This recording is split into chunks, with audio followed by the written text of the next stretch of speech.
Hey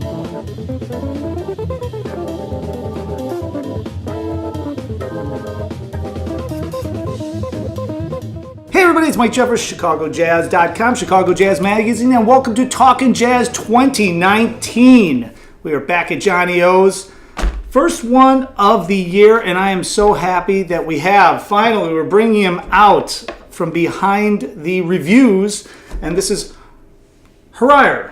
That's right. I said it right. Yes. Hrayr, Attarian, and you have seen his writing since 2009 in Chicago Jazz Magazine. He is one of our finest reviewers, one of our only reviewers, but he knocks them out. And the greatest thing about it is that he knows what he's talking about. And that's the beauty of writing CD reviews. So I thought it would be very cool. We're going to try to do this once a month. The new issue of Chicago Jazz Magazine is out January 29, 2019, ChicagoJazzMagazine.com. You can see all the reviews there. You can also see the feature interview with Ryan Cohen.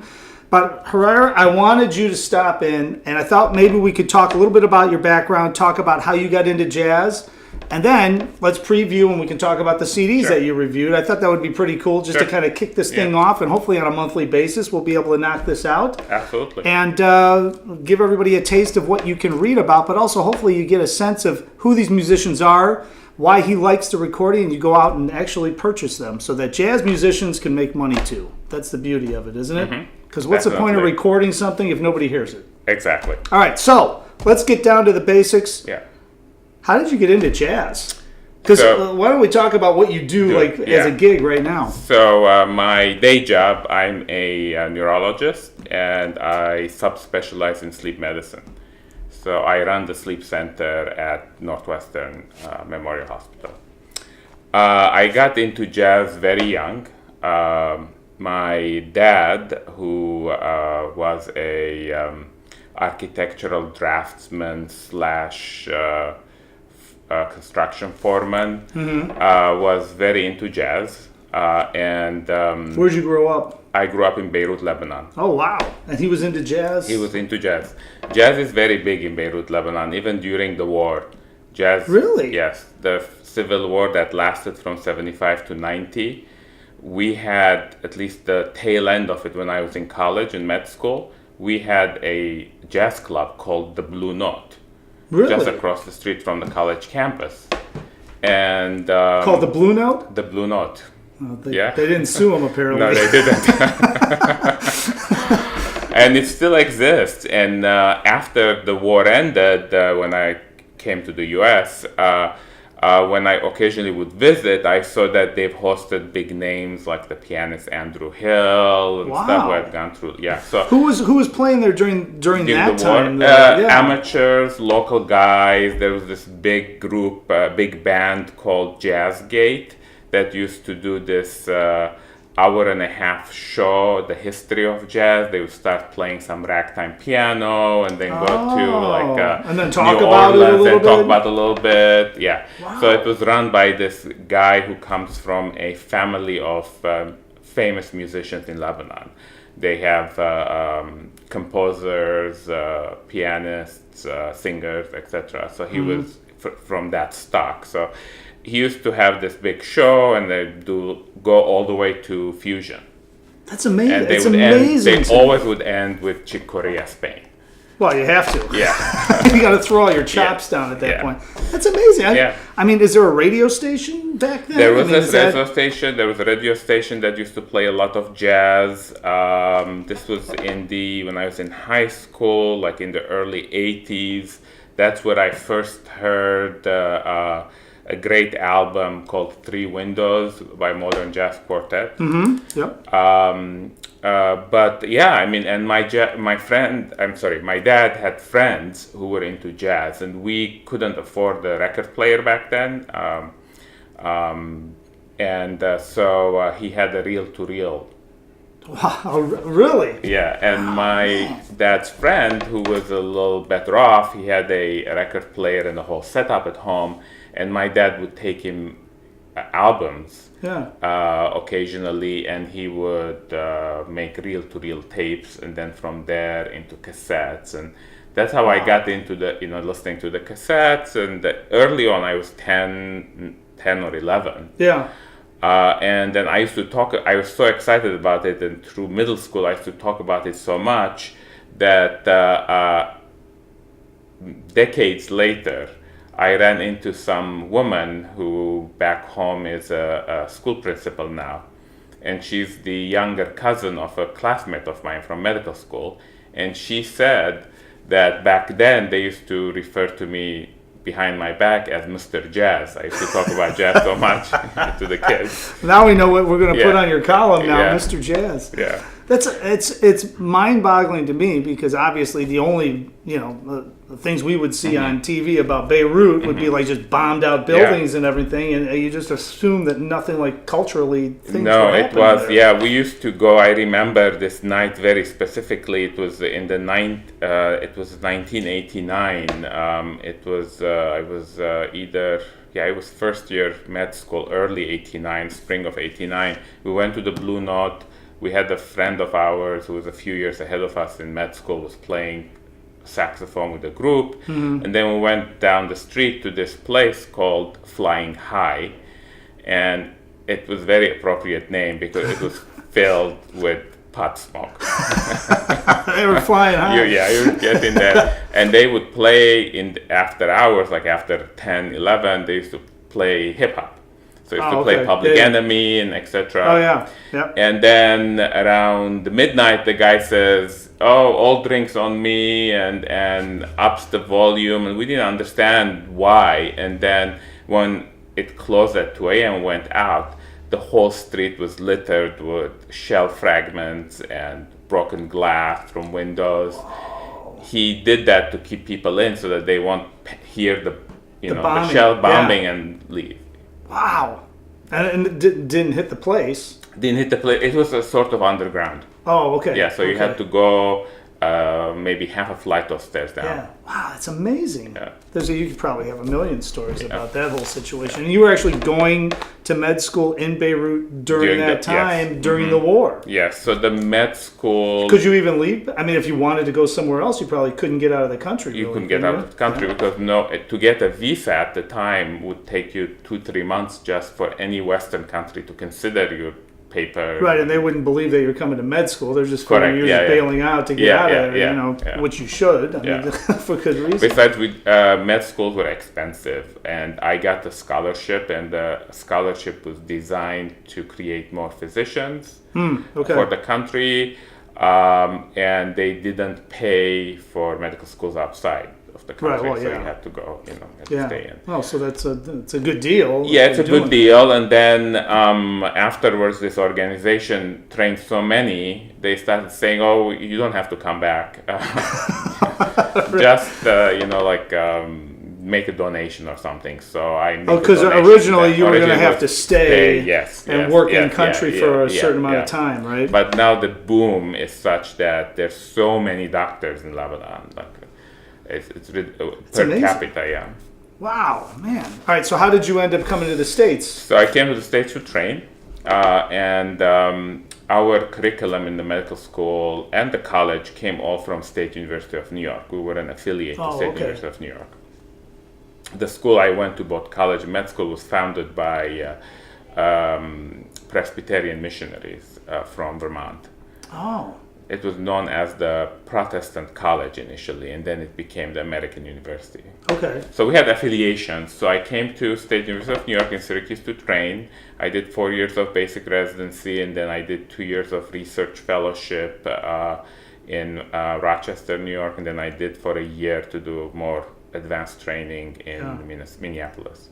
Oh, wow. So, and obviously during that time, you're still listening. And now you're probably, your ears probably blew up once you get to the States. Because you're like, holy cow. I saw Dizzy Gillespie at the real Blue Note.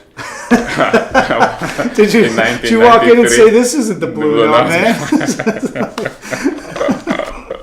So you saw his band. Was it the big band? Not the big band, but like the 10-piece, 7-piece, whatever. Yes. Was it Claudio Roditi maybe, or Arturo Sandoval, or somebody was with him? And I don't remember who the other trumpeter probably was. I think right around that time. The 92, that had to blow your mind. Yeah. I had just came. Wow.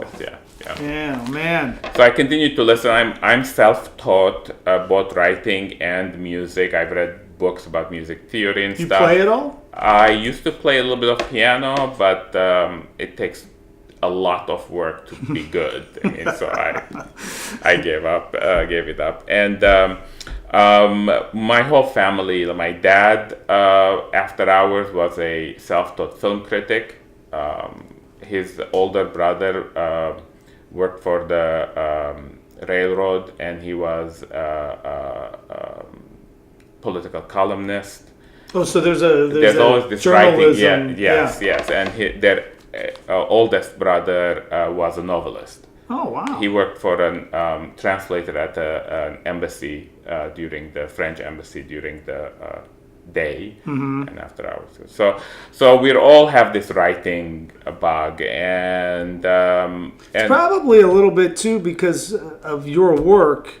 This allows you to maybe write in a little bit different style than Correct. the way you have to write when you're at it's work, right? It's a very for me, it's a sort of a cleansing hobby. So I get to relax my mind so that when I go back to work the next day, I'm sharper, whether I'm seeing patients, whether I'm writing or reading papers. Yeah. The only thing that was hard initially when I first started writing is that in medical literature, you always write in the passive tense. Oh. And it's always have to moment stop and make the go back to active. So I write now occasionally for jazzes as well. I was head of the small group of jurors for the jazz photography contest. Oh, okay. Because I also do photography as a hobby with my wife. And then I'm also a judge on an international jazz contest based in Italy, where people really? submit videos. Yeah.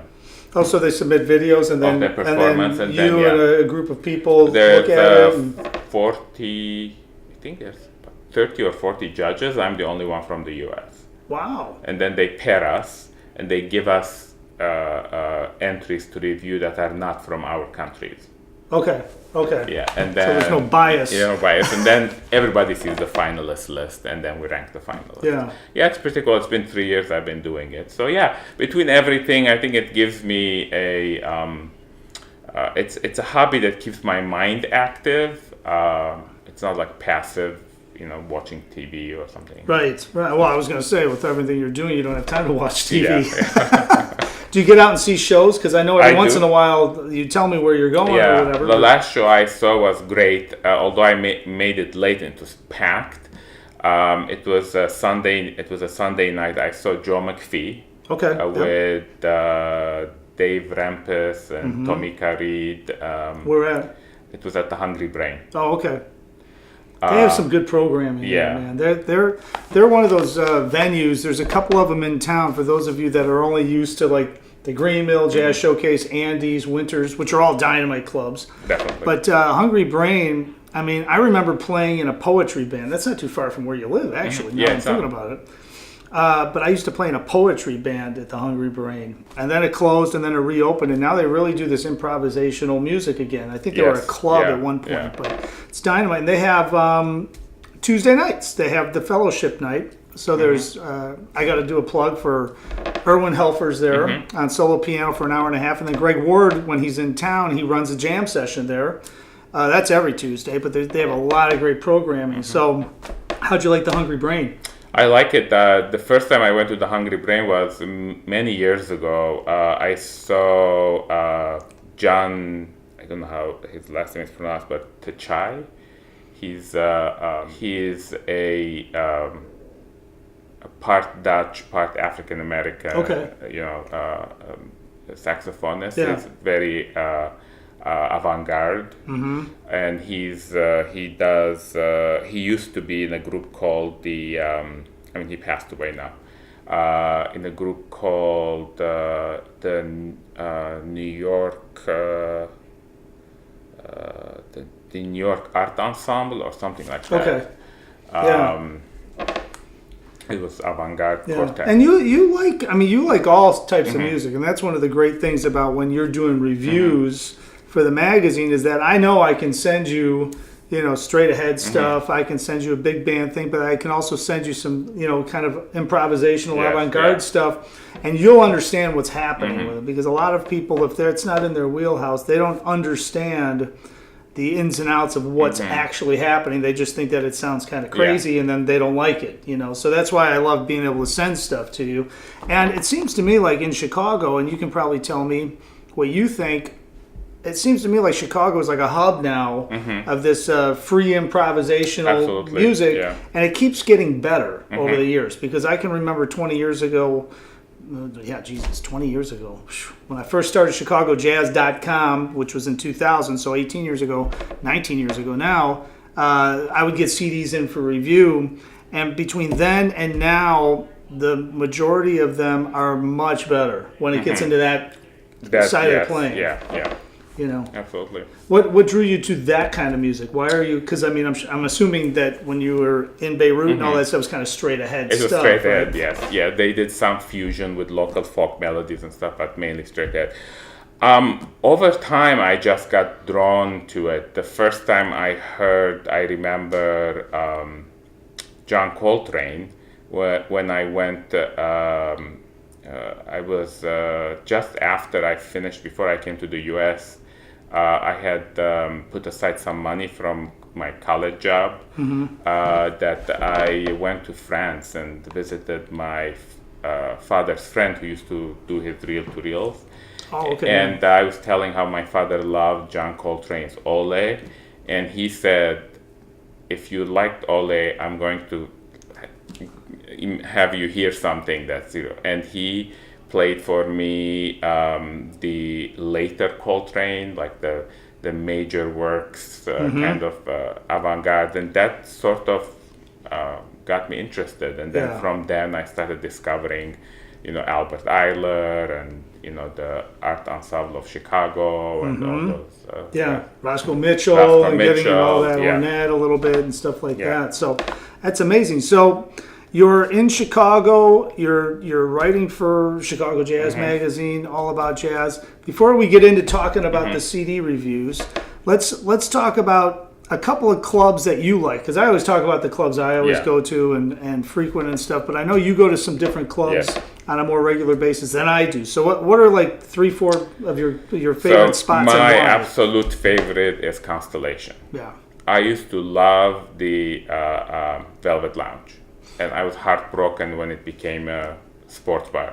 Yeah, I know. It's still there, too. It's frightening. So when Constellation opened up, and now that I live close by, I think that Constellation, not only from a jazz standpoint, but also from a Western classical music standpoint, world music standpoint, brings stuff that are very cutting edge. And they bring stuff that stimulate you, make you think.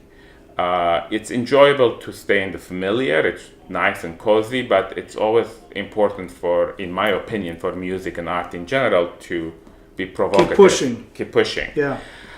So that's why I like Constellation. And if I had to, during the week, unfortunately, I'm either too tired, or Wednesdays I work very late, so I can't go. But weekends, they have great stuff. And then I think Hungry Brain would be the second place I really like. I like the acoustics of Winters. Yeah, I went a couple of times because it was close to work. And it's also intimate, right? If you want to go there, it's an intimate listening room. I like that. I like the acoustics. People are very respectful. They're not talking and clanking, silverware.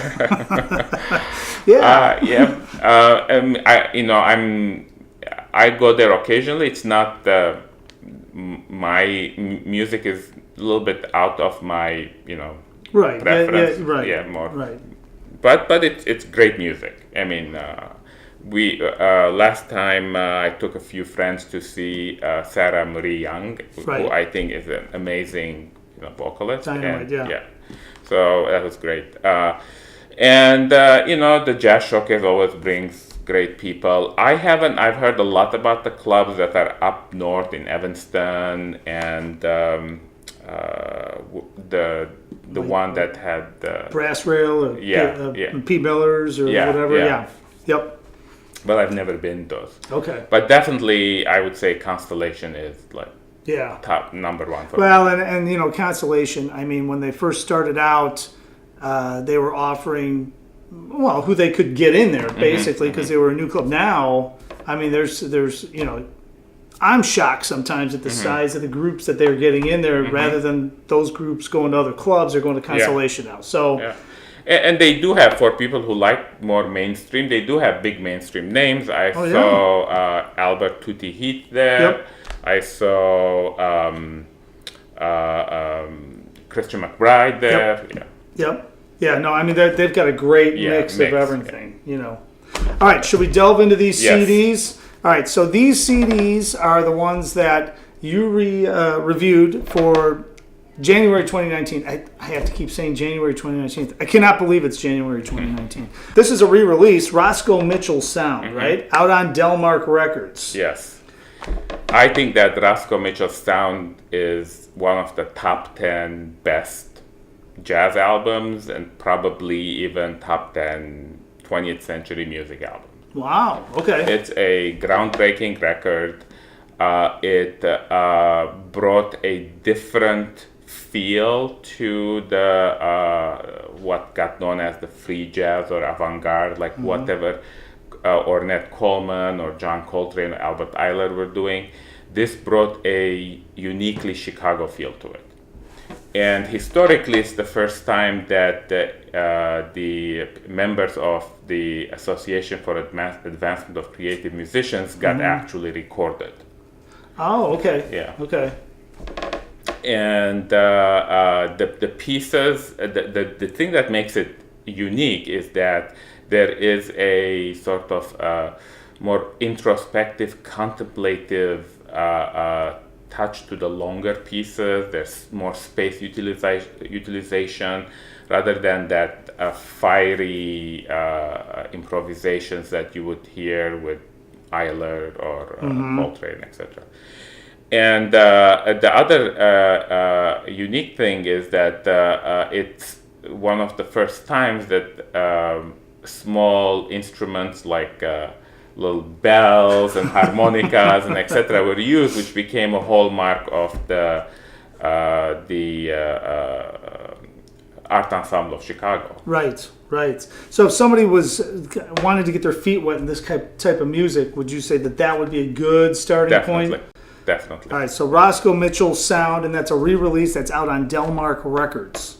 All right, so now let's stick with Delmark. Now this is one of the first ones I think that they recorded specifically for the new Delmark label, and it's got two of the owners, well, one owner and one, I think he's the artistic director of Delmark Records. So you've got Elbio Ballari and Julia Miller, and of course Paquito de Rivera is on this. So the name of the recording is Volcano Radar Paquito Libre. This has when I first saw the lineup of this, I was intrigued by what this was going to sound like. So what'd you think? So I think it was a very successful mix of acoustic and electric. Julia Miller is a great guitarist. And their band, Volcano Radar, is sort of this electroacoustic soundscape kind of band.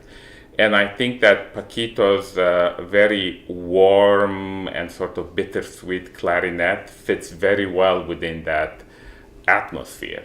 He also plays very nice alto sax, very fluid lines, and very full of emotion.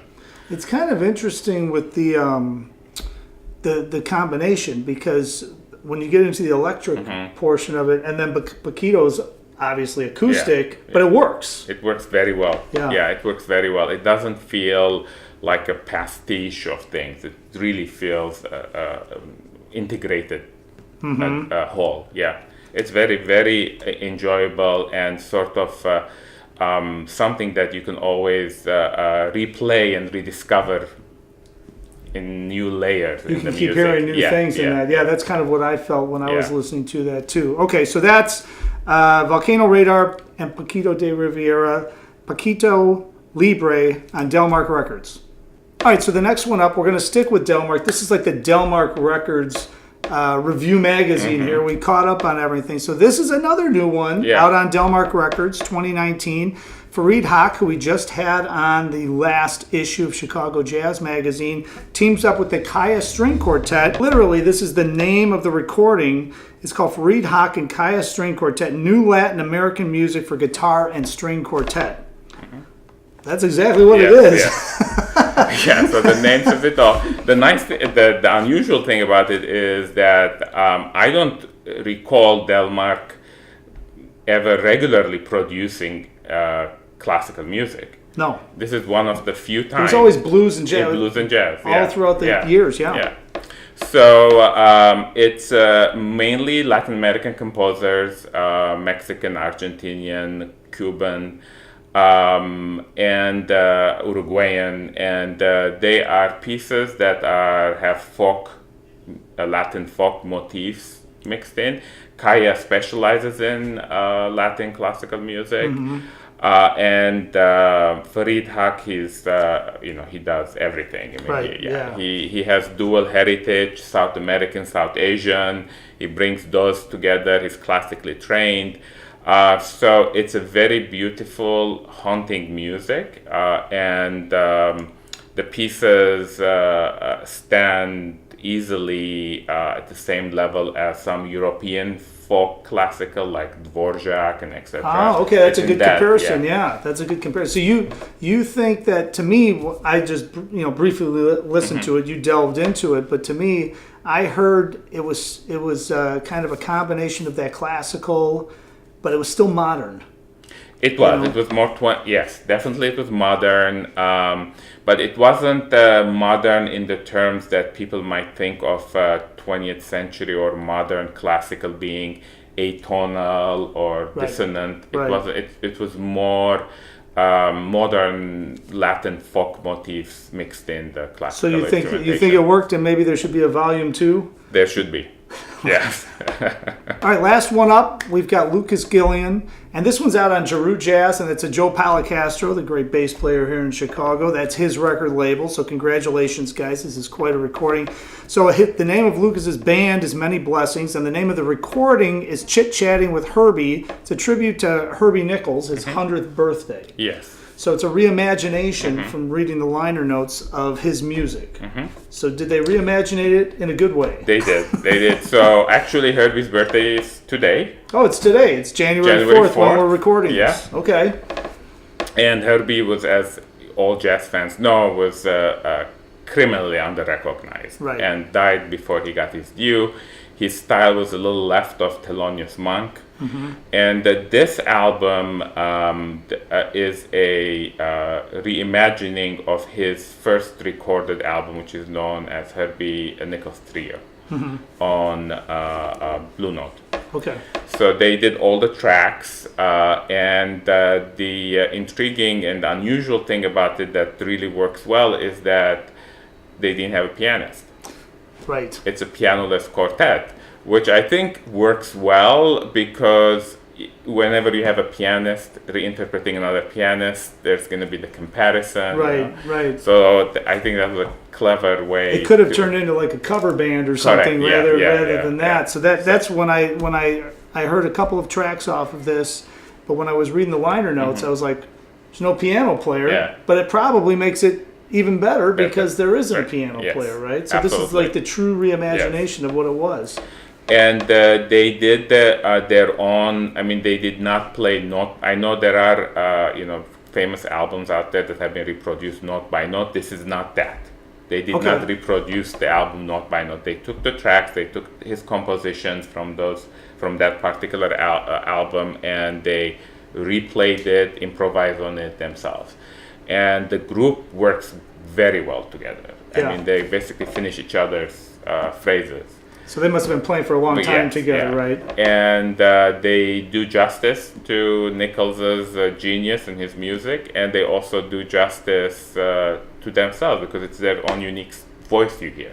I know that going back and forth with Lucas a little bit on email, I mean, he is really proud of this. You can tell just reading between the lines, but also he's really in love with that music. Yeah. So do you think that if somebody's listening to this, they're going to be like, I've got to go check out the original? They did that kind of justice. Absolutely. Hopefully we're doing our little part here to keep the jazz music happening and alive, and I'm glad you came down because I think that talking about these 4 recordings this month will hopefully inspire some of you to get out, maybe see the artist perform somewhere, or just go pick up the recording. Everything is on ChicagoJazzMagazine.com. Of course, you have, I don't know if there's 100 reviews, but there's darn close to 100 reviews of his up on ChicagoJazz.com and on ChicagoJazzMagazine.com. So check them out. All of that music is recorded, which means even if it happened 5 years ago, you can still go pick it up. So, all right.